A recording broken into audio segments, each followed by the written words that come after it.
नमस्कार दोस्तों, स्वागत है आपका मेरे चैनल कॉमिक्स लाइफ में।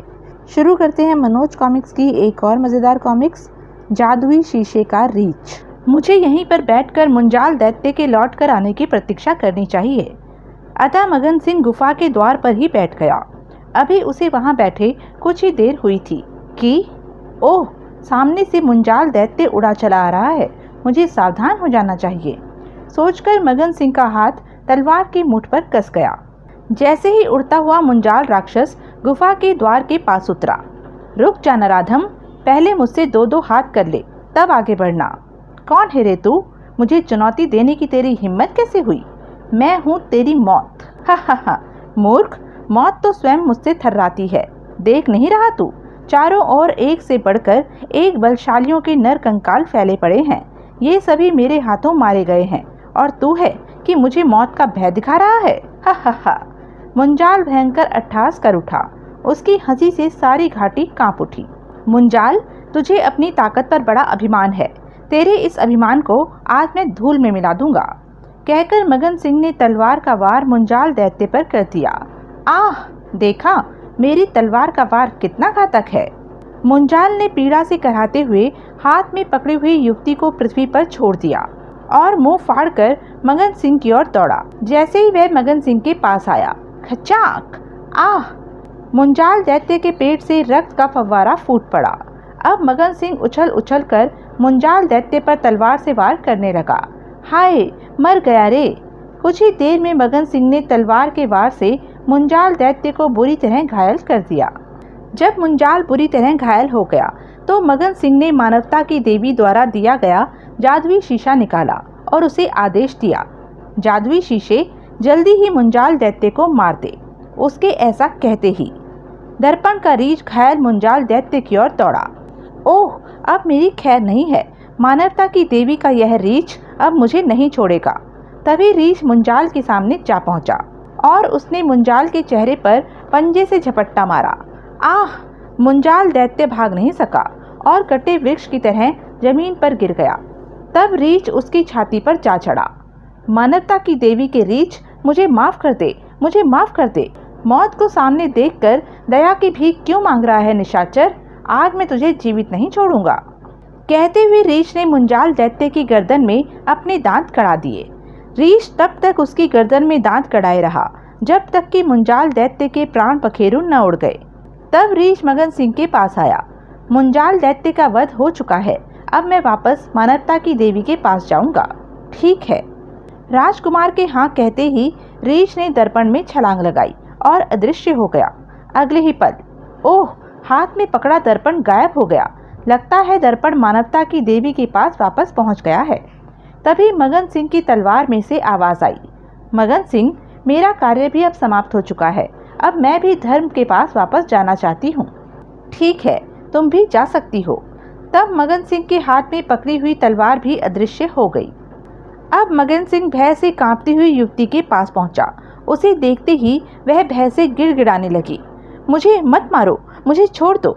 मुझसे डरो नहीं, मैं तुम्हारा शत्रु नहीं हूँ। मैं भी तुम्हारी तरह साधारण मानव हूँ। तुम तो दैत्य से भी ज्यादा शक्तिशाली हो, तभी तो इस दैत्य को चुटकी बजाते ही मार दिया। अवश्य ही तुम कोई जादूगर हो। मुझ पर रहम करो और मुझे छोड़ दो। बहन, मुझसे डरो नहीं, मैं तुम्हारा शुभ चिंतक हूँ। यह सुनकर, ओह, तुमने मुझे बहन कहा? कहते हुए युवती की आंखें भर आई और वह फूट फूट कर रोने लगी। अरे रे, तुम तो रोने लगी। चुप हो जाओ और मुझे अपने रोने का कारण बताओ। मगन सिंह ने उसको दिलासा दिया और उसे चुप कराया। तत्पश्चात, भैया, मैं प्रीतनगर की राजकुमारी प्रतिभा हूँ। प्रीतनगर के राजा प्रीतम सिंह मेरे पिता हैं। जब मैं छोटी सी थी तो मेरी माँ की मृत्यु हो गई थी। तब मेरे पिताजी ने रानी ललिता से दूसरा विवाह कर लिया। मेरी सौतेली माँ बहुत क्रोधी स्वभाव की है। वह हरदम मुझे डांटती रहती है। बस पिताजी महाराज ही मुझसे स्नेह करते हैं। सौतेली माँ ललिता के कोई भी संतान नहीं हुई। मैं बचपन से अब तक एक भाई के स्नेह के लिए तरसती रही।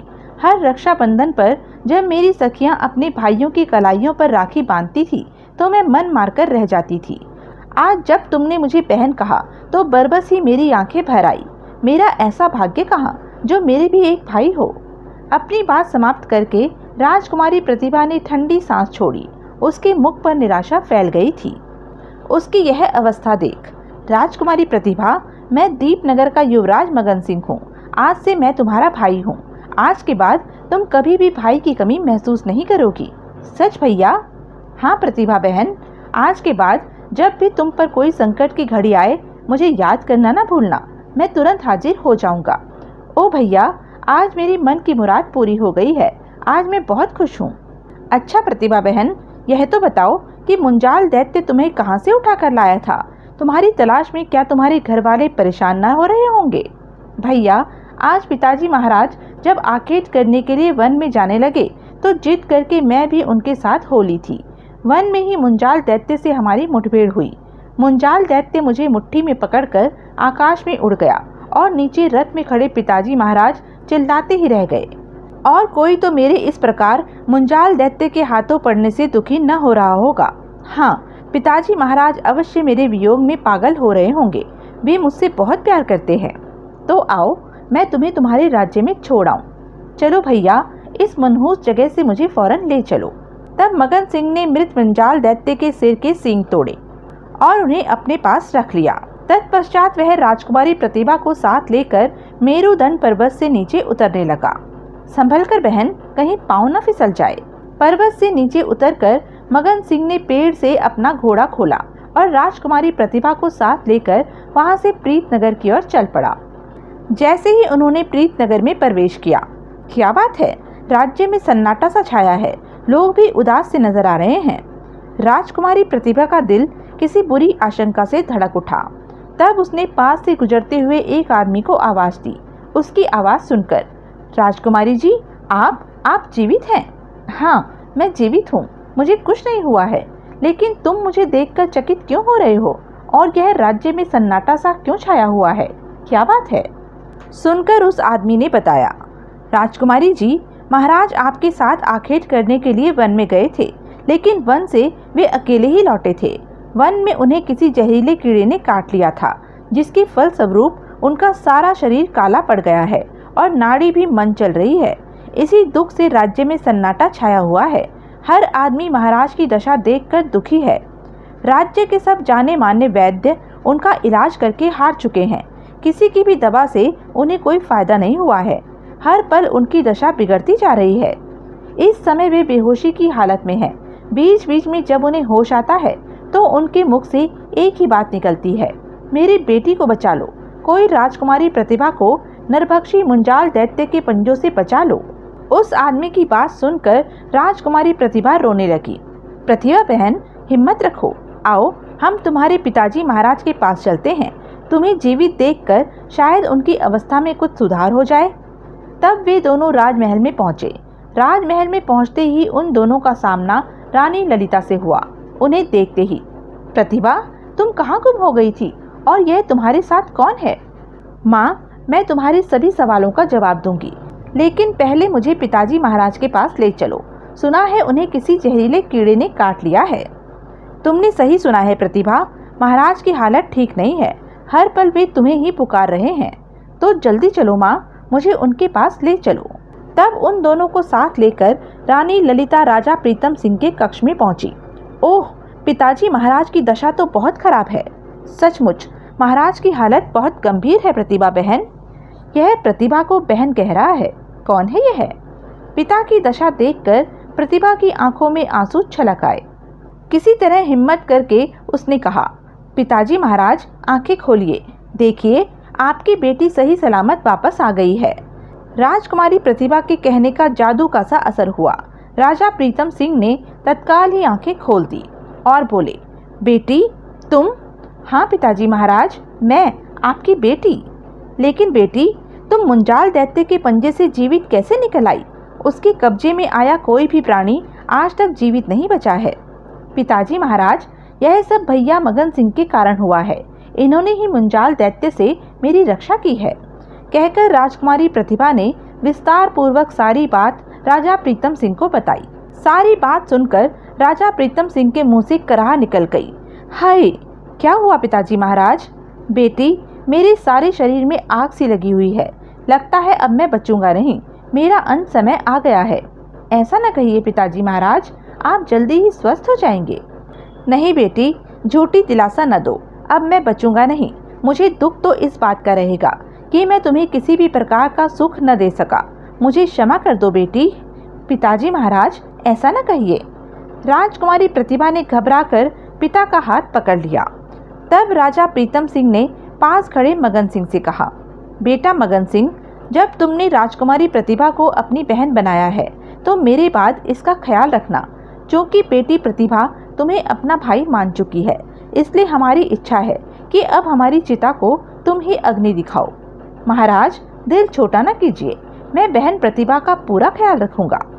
अंत में राजा प्रीतम सिंह ने रानी ललिता से कहा, रानी, बेटी प्रतिभा को तुम्हारे भरोसे छोड़े जा रहा हूँ, इसका ख्याल रखना।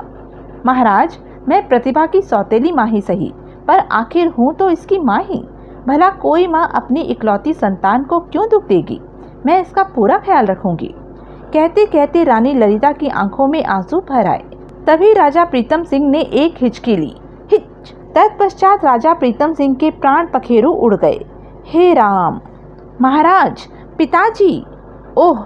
राजा प्रीतम सिंह तो वास्तव में ही स्वर्ग सिधार गए। बेचारी प्रतिभा पर तो दुखों का पहाड़ टूट पड़ा है। राजा प्रीतम सिंह के निधन का समाचार सुनते ही सारे राज्य में शोक की लहर दौड़ गई।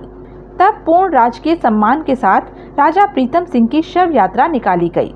महाराज प्रीतम सिंह अमर रहे। नदी के तट पर राजा प्रीतम सिंह की चिता जलाई गई। राजा प्रीतम सिंह की अंतिम इच्छा के अनुसार युवराज मगन सिंह ने ही उनकी चिता को अग्नि दिखाई। जब चिता जलकर पूर्ण रूप से राख बन गई तो वह राजमहल वापस लौट आया। राजमहल पहुंचकर, बहन प्रतिभा, जो होना था वह तो हो गया है, अब तुम धैर्य रखो। शायद तुम्हारी किस्मत में पिता का इतना ही सुख लिखा था। सुनकर प्रतिभा ने सूनी आंखों से उसकी ओर देखा और नजरें झुका ली। बहन प्रतिभा, अब मैं चलूंगा। जब भी तुम्हें मेरी आवश्यकता हो फौरन दूत को दीपनगर भेज देना, मैं तुरंत तुम्हारे पास चला आऊंगा। अच्छा भैया। तब वह रानी ललिता के पास पहुंचा। रानी माँ, आज प्रीतम सिंह की मृत्यु से राजकुमारी प्रतिभा का दिल बहुत दुखी है। उसका भली प्रकार ख्याल रखना। मुझे अपने कर्तव्य का भली प्रकार ज्ञान है। तुम प्रतिभा के बारे में चिंतित न हो। फिर वह राजकुमारी प्रतिभा से विदा लेकर वहां से चल दिया। कई दिन का सफर तय करने के पश्चात वह राजा अजीत सिंह के दरबार में पहुंचा। उसे देखकर राजा अजीत सिंह हक्का बक्का रह गया। युवराज मगन सिंह, तुम? क्या तुम जीवित हो? हाँ महाराज, मैं जीवित ही आपके सामने खड़ा हूँ। युवराज, क्या तुम हमारी समस्या हल कर आए हो? मुंजाल दैत्य का क्या हुआ? महाराज, मैं आपकी समस्या को हल करके ही यहाँ आया हूँ। मुंजाल दैत्य अब इस दुनिया में नहीं है। उसे मैंने मौत के घाट उतार दिया है। क्या? हाँ महाराज, मैं सच कह रहा हूँ। लेकिन तुम्हारे पास इस बात का क्या प्रमाण है कि मुंजाल दैत्य अब जीवित नहीं है? मैं अभी आपके सामने इस बात का प्रमाण प्रस्तुत करता हूँ महाराज। कहकर मगन सिंह ने मुंजाल दैत्य के दोनों सींग निकाले।